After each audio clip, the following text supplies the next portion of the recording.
साल था 1929। पहाड़ों में कड़ाके की सर्दी थी। भैरों घाटी गांव लगभग बर्फ से ढक चुका था। उस गांव में एक लड़की थी, निरुपमा। वह बचपन से गूंगी थी, बोल नहीं सकती थी। उसका परिवार गरीब था, लेकिन बेहद श्रद्धालु।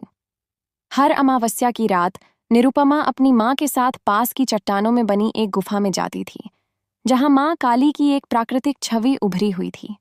न मूर्ति, न चित्र, बस एक काली आकृति जो चट्टान पर स्वयं उकेरी हुई लगती थी। काम के लोग कहते थे, ये माता वहां प्रकट हुई थी जब एक बार भैरवनाथ की आत्मा यहां विकराल हो उठी थी। उसी को रोकने काली यहां आई।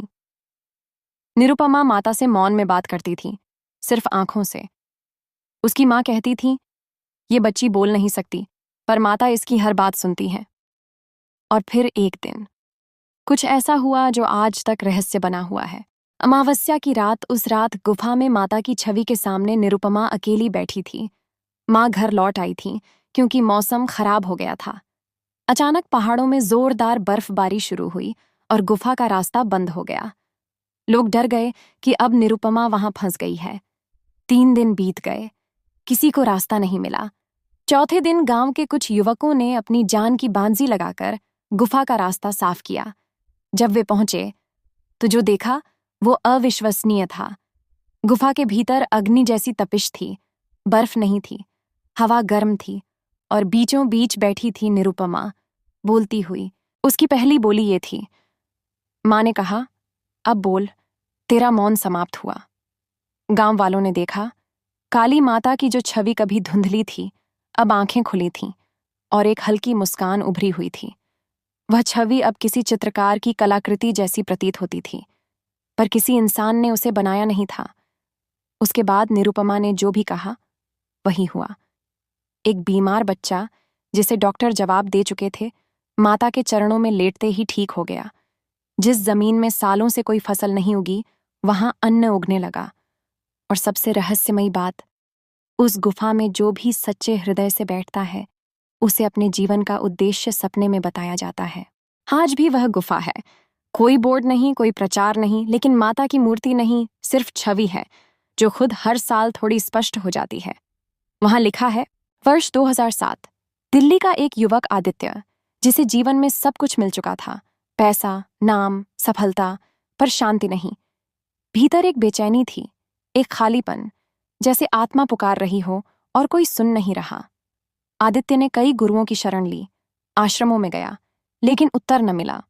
एक दिन उसने एक अधेड़ पहाड़ी टैक्सी ड्राइवर से कहा, मुझे किसी ऐसी जगह ले चलो जहां शांति मिले। ड्राइवर ने सिर्फ मुस्कुराकर कहा, भैरों घाटी जानते हो? यात्रा कठिन थी। रास्ते में कोई होटल नहीं, न बिजली, न नेटवर्क। लेकिन जब वह उस गुफा तक पहुंचा तो कुछ अद्भुत घटित हुआ। गुफा में प्रवेश करते ही एक ठंडी हवा उसे छूकर गुजरी। उसने देखा, पत्थर पर बनी माता की छवि आंखें मूंदे थीं। कुछ देर बैठा रहा, कुछ भी नहीं हुआ। लेकिन जैसे ही उसने आंखें बंद कीं, माता की वाणी उसके भीतर गूंजने लगी, जिस उत्तर की खोज तू बाहर कर रहा था, वह तो तेरा भीतर ही था, लेकिन तूने उसे बार बार झूठ में डुबाया। आदित्य कांप गया। उसी क्षण उसे अपने जीवन की सबसे बड़ी भूल याद आई। वह रिश्ता जिसे उसने पैसे के लिए तोड़ा था, वह माँ जिसे उसने वृद्धाश्रम भेज दिया था, और वह बच्चा जिसका इलाज वह करवा सकता था, पर उसने पैसे बचा लिए थे। गुफा में न कोई और था, न कोई पुजारी। फिर भी उसे लगा जैसे कोई उसे देख रहा है। और फिर उसने देखा, माता की छवि अब आंखें खोली थी और वह उसकी ओर देख रही थी।